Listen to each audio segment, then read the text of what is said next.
आज़ादी हासिल करने से पहले बनु इसराइल कहाँ पर थे? मिस्र में थे। मिस्र में वो गुलामी की ज़िंदगी गुजार रहे थे। जैसे आप समझे कि कोई जेल में रह रहा है। जब वो जेल में इंसान रहता है तो उसको खाना जेल वाला खाना मिलता है, नहीं जेल वाला खाना, क्योंकि वो जेल में रह रहा है। जब वो गुलामी की ज़िंदगी में रह रहे थे तो उनको खाना कौन खिला रहा था? कौन? गुलामों का खाना। और गुलामों का खाना क्या है? बकल, किस्सा, फूम, अदस, बसल। उदउ लना रब्बक युखरिज लना मिम्मा तुंबितुल अर्द मिन बकलिहा व किस्साइहा व फूमिहा व अदसिहा व बसलिहा। वो कहते हैं जब वो सहरा में पहुंचे ना तो अल्लाह ताला ने, अब वो सहरा में पानी वहाँ है नहीं, खाना वहाँ है नहीं, साया वहाँ है नहीं। कितना अगर आज़ादी तो मिल गई लेकिन ज़िंदगी नहीं बच सकती इस तरह से। लाखों की वो तादाद में है, उनमें बच्चे भी हैं, बूढ़े भी हैं, औरतें भी हैं, मर्द भी हैं, कैसे बचेंगे? तो अल्लाह ताला ने साए का इंतजाम किया, वल्लना अलैकुमुल गमाम, साया तो हो गया। खाने का इंतजाम किया, व अंज़लना अलैकुमुल मन्ना व सल्वा, मन्ना और सल्वा का भी इंतजाम कर दिया। आपको किससे मालूम है?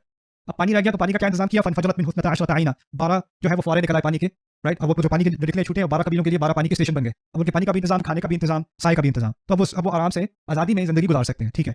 अच्छा, पहले दिन सुबह नाश्ते में क्या खाया? मन्ना व सल्वा। फिर शौहर ने आके पूछा लंच में क्या है? बीवी क्या कह रही है? आज मैं सोच रही थी सलवा और मन्ना करते हैं। अच्छा, डिनर में क्या करें? मन्ना। चलो साथ में सलवा भी कर देते हैं। पीने में क्या होगा? पानी। वाह! ईद में क्या खाएंगे? मन्ना और सलवा। रोज क्या खाना है? ब्रेकफास्ट, लंच, डिनर क्या खाना है? मन्ना और सलवा। हमें बड़ी आसानी से बनु इसराइल और यहूद की तनकीद करने में हमें बड़ी आसानी, ये बनून कौम है, ये नाशुक्रे हैं, इन्होंने अल्लाह ताला का शुक्र अदा नहीं किया। अच्छा, कभी सोचा है? एक ही चीज़ नाश्ते में, लंच में, डिनर में, फिर नाश्ते में, फिर लंच में, फिर डिनर में। चलो कई साल नहीं, 1 महीना ट्राई कर लो, 1 हफ्ता ट्राई कर लो, 3 दिन ट्राई कर लो। एक ही चीज़ खानी है ब्रेकफास्ट, लंच, डिनर। क्या हाल हो जाना है? खा के तंग आ गया हूँ ये क्या है? यहाँ तक कि हमारे यहाँ तो ये होता है कि कुछ घरानों में हर मील के लिए, यानी लंच के लिए अलग खाना पकाया जा रहा है, डिनर के लिए अलग पकाया जा रहा है। ये तो दोपहर वाला नहीं है, कुछ ताज़ा नहीं बना हुआ। ऐसी ज़हनियत है ना। तो जब वो कहते हैं कि यार ये ज़रा कुछ तो वैरायटी हो, तो वो आते हैं मूसा अलैहिस्सलाम के पास। कहते हैं कि आप अपने रब से दुआ करें कि ज़मीन तो सहरा है लेकिन उसको वो ज़रख़ीज़ कर सकता है, इसमें से कुछ सब्जियाँ हमारे लिए निकाल दे। और सब्जियों पे उन्होंने नाम लिए, मिन बक़लिहा व किस्साइहा व फूमिहा व अदसिहा व बसलिहा, ठीक है? गार्लिक, लेंटिल, अनियंस, उर्दू में ना पूछना, ओके? तो वो I think it has pyaz in it, I think, okay? Okay. So वो सारी चीज़ें उन्होंने माँगी। सवाल ये पैदा होता है इनको सब्जियों के नाम सीखने को कहाँ से मिले? कहाँ से मिले? मिस्र से। मिस्र में खाई होंगी ना ये चीज़ें। जब मिस्र में थे तो आज़ादी की ज़िंदगी थी कि गुलामी की ज़िंदगी थी?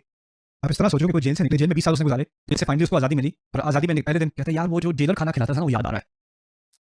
वो बड़ा याद आ रहा है, वो बड़े मज़े का था। अगर किसी को जेल का खाना याद आ रहा है तो ये इस बात की तरफ इशारा है कि उसको क्या याद आ रहा है?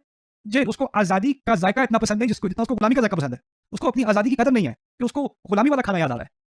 मूसा अलैहिस्सलाम को आ गया गुस्सा। उन्होंने कहा अतस्तब्दिलून लज़ी अदना बिल्लज़ी हुवा खैर, तुम क्या बेहतर चीज़ को हटाकर उसकी जगह तब्दीली लाकर तुम उसकी जगह क्या चीज़ रख रहे हो जो उससे कमतर है?